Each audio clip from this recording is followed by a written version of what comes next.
Hello dear friends, आज की इस वीडियो में हम बात करेंगे भारत पर मुस्लिम आक्रमण से संबंधित एमसीक्यूज पर डिस्कशन करेंगे जो वेरी इंपॉर्टेंट है आपके लिए। अक्सर आपके एग्ज़ाम में 1 से 2 नंबर के ज़रूर क्वेश्चन पूछे जाते हैं। आप किसी भी एग्ज़ाम की तैयारी कर रहे हो, स्टेट या फिर आप किसी भी चीज़ की तैयारी कर रहे हो, हमेशा क्वेश्चन आपका भारत पर मुस्लिम आक्रमण से 1 से 2 नंबर पर ज़रूर आते हैं। जिसमें हम लोगों ने अरबों का आक्रमण, तुर्क आक्रमण में सारी चीज़ें डिस्कशन कर ली है पार्ट 1 से पार्ट 3 तक में। अब हम बात करेंगे पार्ट 4, जिसमें हम लोग भारत पर मुस्लिम आक्रमण में ये सारे एमसीक्यूज़ पर डिस्कशन करेंगे। आपने अगर इससे पहले की वीडियो नहीं देखी है तो इस वीडियो को ज़रूर देखिएगा। इससे आपके लिए प्रॉफिट ये है कि जब आप एक्सप्लेनेशन के साथ अगर आप देखने के बाद एमसीक्यूज़ सॉल्व करेंगे तो आपको समझ में भी आएगा और सॉल्व करने में भी इंटरेस्टिंग लगेगा। अगर आप ऐसे क्वेश्चन डायरेक्ट सॉल्व करते हैं तो आपको ऐसे याद नहीं हो पाएगा। इसलिए पूरी कोशिश आपकी ये होनी चाहिए कि पहले आप उसे रीड करिए, एक्सप्लेनेशन के साथ पढ़िए, उसकी स्टोरी पढ़िए, उसके बाद आप एमसीक्यूज़ पर आइए। तो क्वेश्चन नंबर फर्स्ट है आपका, अरबों ने किसके नेतृत्व में भारत पर पहला आक्रमण सफल किया था? देखिए, पहला सफल आक्रमण किसने किया था? मोहम्मद बिन कासिम ने किया था। इसलिए आपका राइट आंसर ऑप्शन ए है। नेक्स्ट क्वेश्चन है आपका, सेकेंड क्वेश्चन है आपका, गजवा ए हिंद के नाम से हमला किसने करवाया? देखिए, ये वेरी इंपॉर्टेंट है और बहुत ही कम स्टूडेंट को पता है और ऐसे क्वेश्चन बहुत ही कम टीचर आपके पास लेकर आएंगे। वेरी इंपॉर्टेंट है, आपके एग्जाम में पूछा गया प्रश्न है कि गजवा ए हिंद के नाम से हमला किसने करवाया था? तो आपको बताना है मोहम्मद बिन कासिम। इसलिए राइट आंसर ऑप्शन बी है।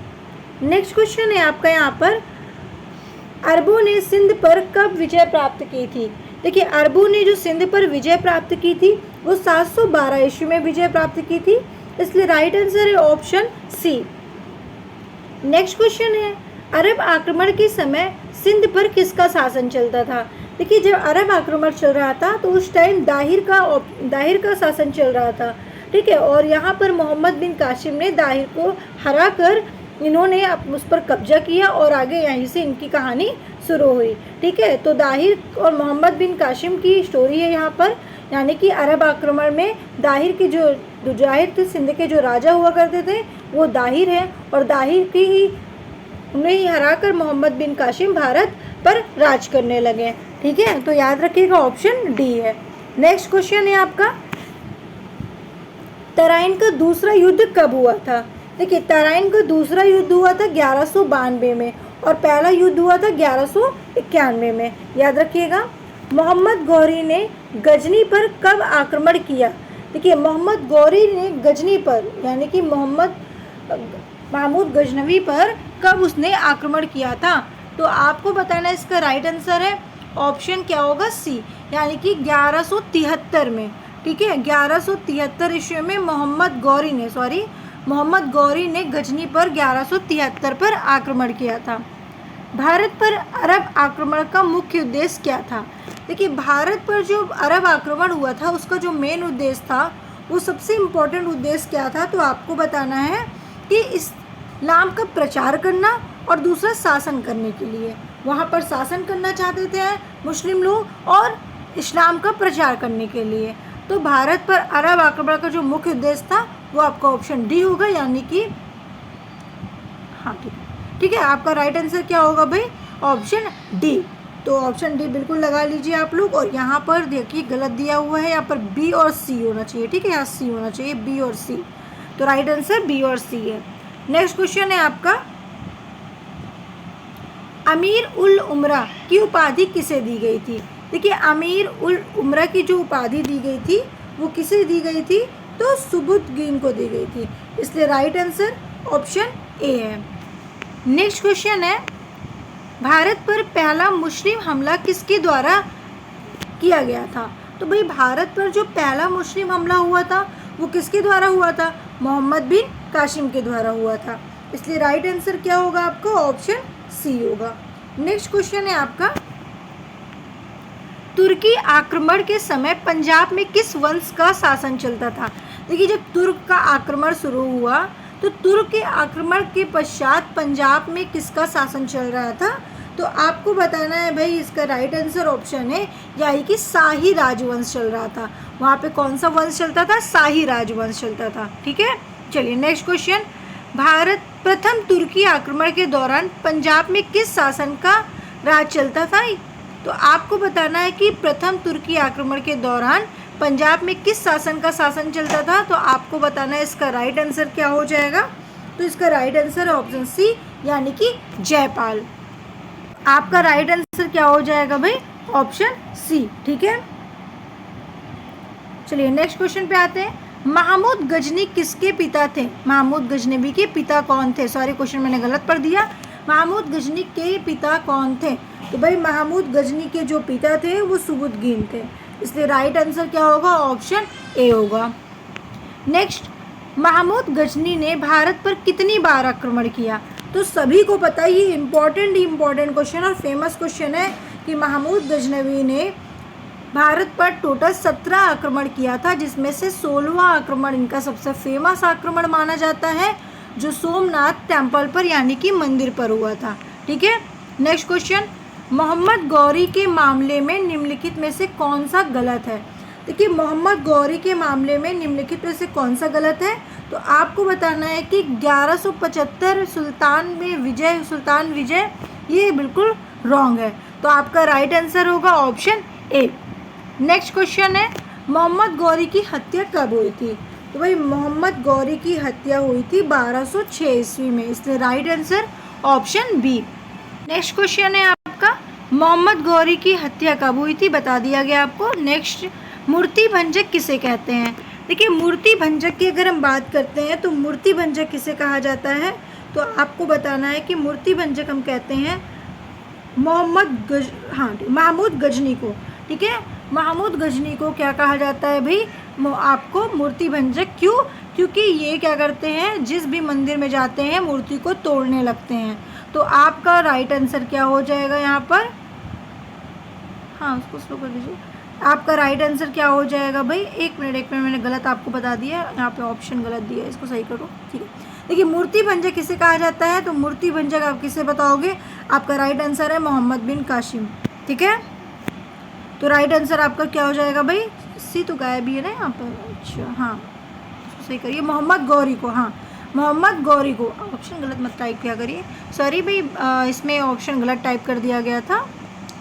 हाँ, इसको ठीक है, आपका राइट आंसर है ऑप्शन सी। ठीक है, नेक्स्ट क्वेश्चन है आपका, महमूद गजनी ने भारत पर पहली बार आक्रमण कब किया था? तो महमूद गजनी जो थे वो भारत आक्रमण 1001 ईस्वी में किए थे, इसलिए right answer option B. Next question है आपका, मोहम्मद गौरी ने भारत पर पहली बार आक्रमण कब किया? तो आपको बताना है राइट आंसर ऑप्शन सी, 1175 में मोहम्मद गौरी ने भारत पर पहली बार आक्रमण किया है। नेक्स्ट है, चंदावर का युद्ध कब और किसके बीच में हुआ? देखिए, चंदावर का युद्ध 1194 में हुआ था, मोहम्मद गौरी और जयचंद्र के बीच में ये युद्ध लड़ा गया था। नेक्स्ट है, महमूद गजनी ने सोमनाथ मंदिर पर कब आक्रमण किया? वेरी इंपॉर्टेंट है, स्टार लगा लीजिए, आप एकदम स्टार लगा लीजिए, वेरी इंपॉर्टेंट क्वेश्चन है आपका। महमूद गजनी ने सोमनाथ मंदिर पर आक्रमण कब किया था? तो आपको बताना है इसका राइट आंसर क्या है। 1025 में राइट आंसर ऑप्शन ए है। ठीक है, ए लगा लीजिए, बिल्कुल करेक्ट आंसर है। नेक्स्ट क्वेश्चन, महमूद गजनी ने सोमनाथ मंदिर से कितनी संपत्ति लूटी? तो भाई यहाँ पर आपको बताना है कितनी संपत्ति लूटी है। तो लगभग इन्होंने 20 मिलियन, ठीक है, लगभग इन्होंने 20 मिलियन दिनार, ठीक है, इन्होंने टोटल इतनी संपत्ति को लूटा था। नेक्स्ट क्वेश्चन, सुल्तान की उपाधि धारण करने वाला प्रथम शासक कौन था? देखिए, सुल्तान की उपाधि भी धारण करने वाला जो प्रथम शासक था वो महमूद गजनी थे, इसलिए राइट आंसर आपका ऑप्शन सी। आपने अभी तक हमारे चैनल को सब्सक्राइब नहीं किया, सबसे पहले चैनल को सब्सक्राइब कर दीजिए, क्योंकि वेरी इंपॉर्टेंट है आपके लिए। आप हिस्ट्री के लिए जितने भी टॉपिक सर्च कर रहे होंगे, आपको सारे टॉपिक हमारे इस चैनल पर मिल जाएंगे। कोई भी टॉपिक आपका ऐसा नहीं छूटेगा, नहीं होगा जो आपको नहीं मिलेगा। और सबसे इम्पोर्टेंट बात यह है कि हम आपके लिए जो भी MCQs लाते हैं वो बहुत ही सिलेक्टिव MCQs होता है, तो लास्ट तक वीडियो में बने रहिए हमारे साथ। नेक्स्ट क्वेश्चन, किस शासक ने सिक्कों के एक तरफ कलमा और दूसरी तरफ देवी लक्ष्मी की मूर्ति बनवाई थी। तो यहाँ पर आपको बताना है मोहम्मद गौरी के शासक में हुआ था। तो मोहम्मद गौरी ने सिक्कों पर एक तरफ कलमा और दूसरी तरफ देवी लक्ष्मी की मूर्ति बनवाई थी। नेक्स्ट क्वेश्चन है आपका, महमूद गजनी के दरबारी कवियों के नाम बताइए। देखिए महमूद गजनी के जो दरबारी थे उनके कवि का नाम क्या था? तो भाई अलबरूनी और फिरदौसी, उसके अलावा उद्बी और फारूकी, ये सारे जो थे वो महमूद गजनी के दरबारी थे। नेक्स्ट क्वेश्चन है, महमूद गजनी की मृत्यु कब हुई थी? तो महमूद गजनी की जो मृत्यु हुई थी वो 1030 में हुई थी। 1030 में महमूद गजनी की मृत्यु हो गई थी।